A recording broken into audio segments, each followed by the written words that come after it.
ಸಂಸದೆ ಪ್ರಿಯಾಂಕಾ ಜಾರಕಿಹೊಳಿ ಅವರು ವಿವಿಧ ಅಭಿವೃದ್ಧಿ ಕಾಮಗಾರಿಗಳಿಗೆ ಚಾಲನೆ.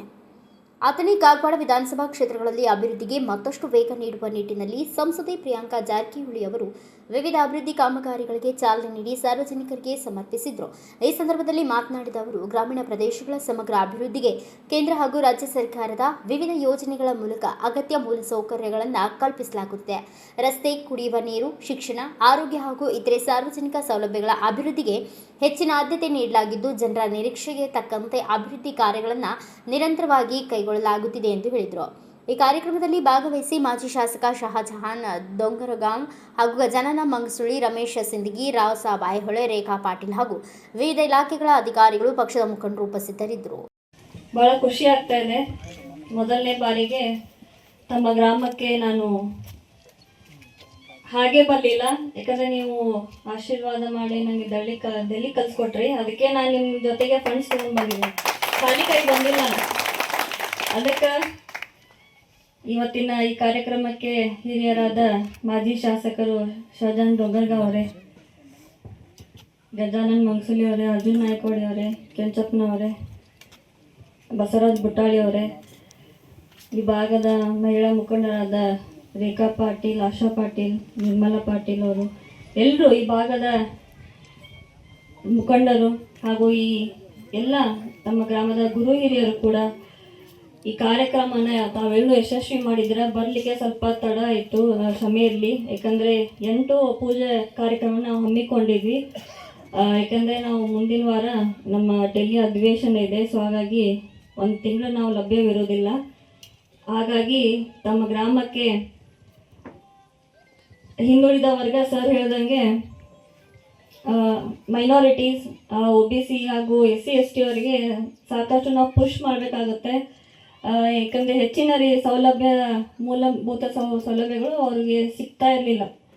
ಸಿಗ್ತಿರ್ತವೆ, ಬಟ್ ಅದನ್ನು ಏನು ಸರ್ಕಾರ ವತಿಯಿಂದ ಯಾವುದೇ ಸ್ಕೀಮ್ ಇದ್ರೂ ಅದನ್ನು ಎಂಡ್ ರೂಟಲ್ಲಿ ಅವರಿಗೆ ಸಿಗೋದಿಲ್ಲ. ಅದನ್ನು ಹಂತವಾಗಿ ಕಡಿಮೆ ಆಗುತ್ತೆ, ಅದು ಸಿಗೋದೇ ಇಲ್ಲ ಅವರಿಗೆ. ಸೊ ಹಾಗಾಗಿ ನಮ್ಮ ಕರ್ತವ್ಯ, ನಮ್ಮ ಕಾಂಗ್ರೆಸ್ ಗೌರ್ಮೆಂಟ್ ವತಿಯಿಂದ ಯಾವುದೇ ಸ್ಕೀಮ್ ಇದ್ರೂ ಕೂಡ ತಮ್ಮ ಲಾಸ್ಟ್ ಮ್ಯಾನ್ ಡೆಲಿವರಿ ಪ್ರತಿಯೊಬ್ಬರಿಗೂ ಎಲ್ಲ ಸ್ಕೀಮ್ಗಳು ಮುಟ್ಟಬೇಕು.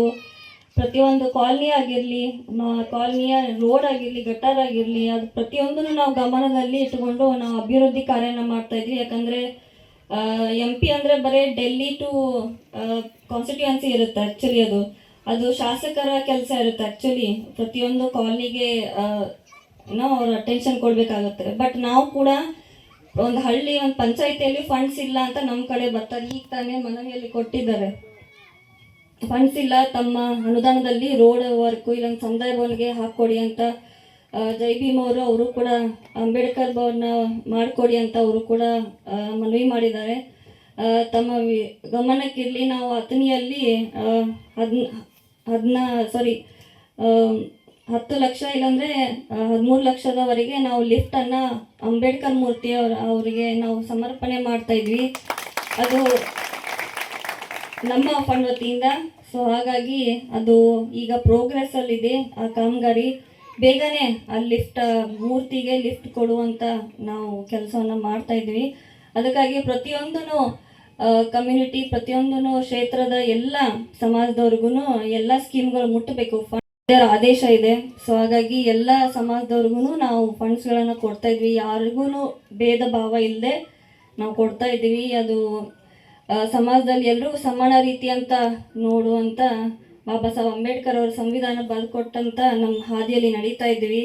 ಹಾಗಾಗಿ ತಮ್ಮೆಲ್ಲರ ಸಹಕಾರ ಇದೇ ರೀತಿಯಲ್ಲಿ ಸರ್ ಅವ್ರು ಹೇಳ್ದಂಗೆ ಎಲ್ಲರೂ ನಾವು ಒಗ್ಗಟ್ಟಿನ ಸೇರಿ ಎಲ್ಲರೂ ಕೂಡ ಈ ಭಾಗದ ಅಭಿವೃದ್ಧಿಗೆ ನಾವೆಲ್ಲರೂ ಪ್ರಯತ್ನ ಮಾಡ್ತಾ ಇದ್ದೀವಿ. ತಮ್ಮ ಸಹಕಾರ ಇರಲಿ, ತಮ್ಮ ಊರ ಅಭಿವೃದ್ಧಿ ಆಗಬೇಕು, ತಮ್ಮ ಶಾಲಾ ಮಕ್ಕಳ ಭವಿಷ್ಯಕ್ಕಾಗಿ, ತಮ್ಮ ಊರಿನ ಭವಿಷ್ಯಕ್ಕಾಗಿ ತಾವೆಲ್ಲರೂ ಧ್ವನಿ ಎತ್ತಲೇಬೇಕು. ಇದು ಬರೀ ನಮ್ಮ ಕರ್ತವ್ಯ ಅಷ್ಟೇ ಅಲ್ಲ, ನಿಮ್ಮ ಕರ್ತವ್ಯ ಅಷ್ಟೇ ಕೂಡ ಅಂತ ನಾನು ಭಾವಿಸ್ತಾ ಇದ್ದೀನಿ.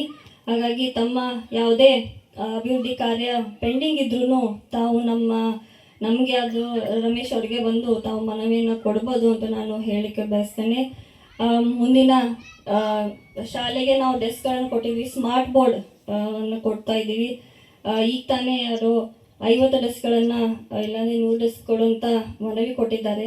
ಸೊ ಹಾಗಾಗಿ ಮಕ್ಕಳ ಭವಿಷ್ಯಕ್ಕೋಸ್ಕರ ನಾವು ನಮ್ಮ ಮುಂದಿನ ಲಿಸ್ಟಲ್ಲಿ ನಾವು ಡೆಸ್ಕ್ಗಳನ್ನು ಕೊಡ್ತೀವಿ.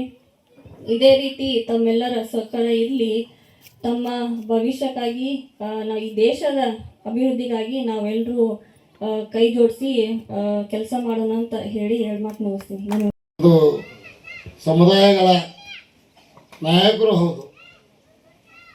ಅವರ ಸುಪುತ್ರಿಯರಾಗಿರುವಂತಹ ಕುಮಾರಿ ಪ್ರಿಯಾಂಕಾ ಜಾರಕಿಹೊಳಿಯವರು ಇವತ್ತು ಬಂದು ಗುದ್ಲಿ ಪೂಜೆಯನ್ನು ನೆರವೇರಿಸಿದ್ದಾರೆ.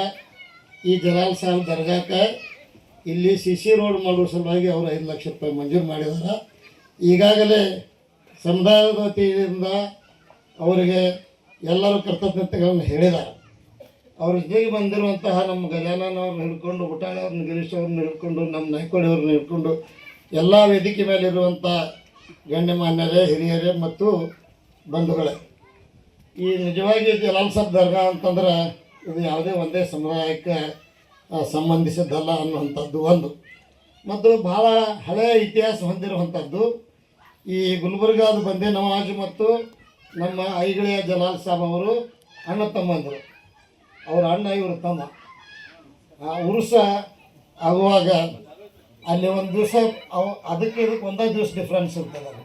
ಅಂಥ ಒಂದು ಮಹಾಸಂತರು ಇಲ್ಲಿ ನೆಲೆಸಿ ಇಲ್ಲಿ ಈ ಒಂದು ಸ್ಥಾನದಲ್ಲಿ ಒಂದು ದರ್ಗಾವನ್ನು ನಿರ್ಮಾಣ ಮಾಡಿ, ಮುಜಾವರ್ ಬಂಧುಗಳು ಇದಕ್ಕೆ ಏನದ ಅರ್ಚಕರದಾರ, ಆದರೆ ಇದಕ್ಕೆ ಮಾನಕಾರಿಗಳು ಗ್ರಾಮದ ಎಲ್ಲವರು ಅದಾರ, ಭಕ್ತರಂತೂ ಎಲ್ಲ ಸಮುದಾಯದವರು ಅದಾರ. ವಿಶೇಷವಾಗಿ ಭಜಂತ್ರಿ ಸಮಾಜದವರು ಅವರು ಸತ್ಕಾರ ಮಾಡಿದರು.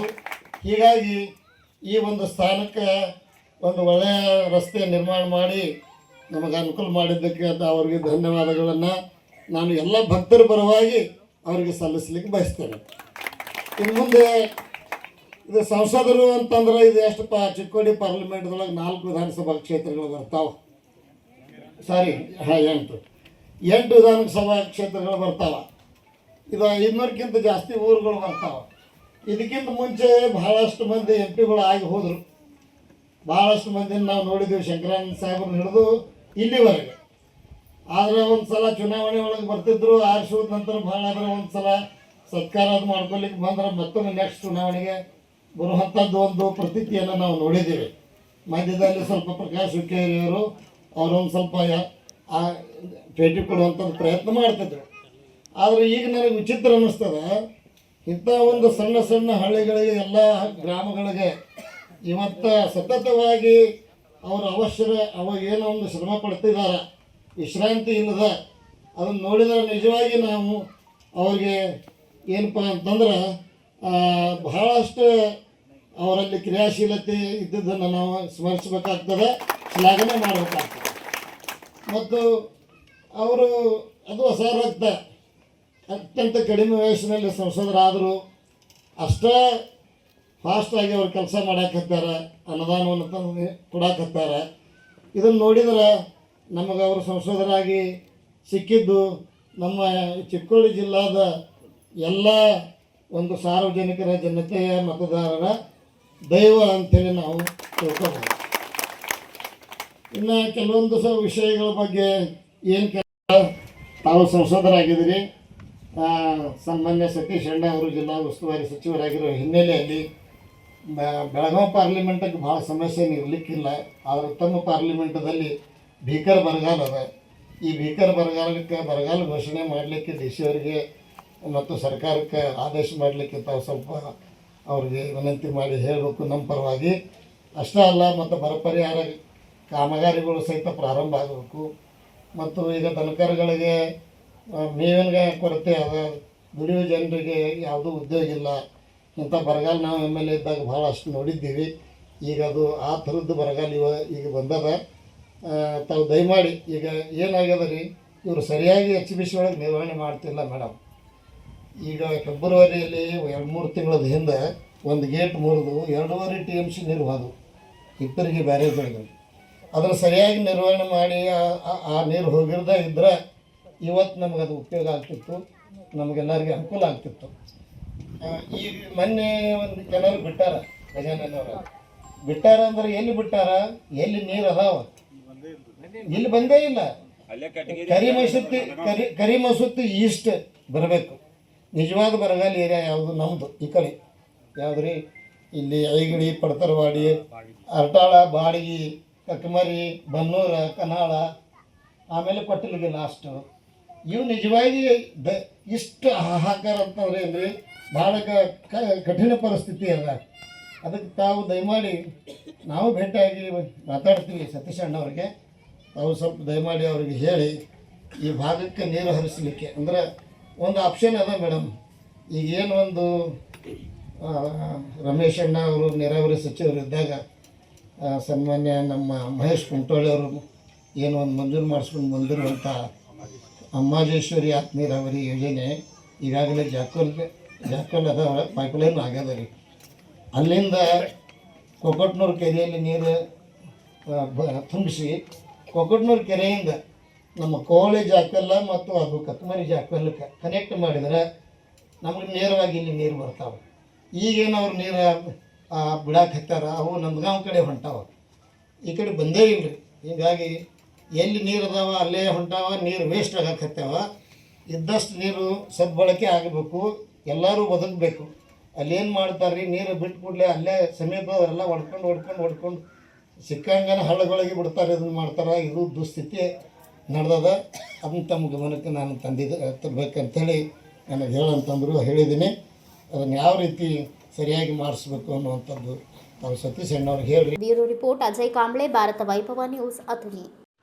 Thanks for watching. Read, discuss and debate with editor Dr. Yan Prashant Rao. Wanted reporters in print, digital and visual media for Bharat Vaibhav Daily Newspaper, BV News 5 Channel and BV Fast Web News from all the talukas of Karnataka, Goa and Maharashtra. If interested, send your resume to 9019229369.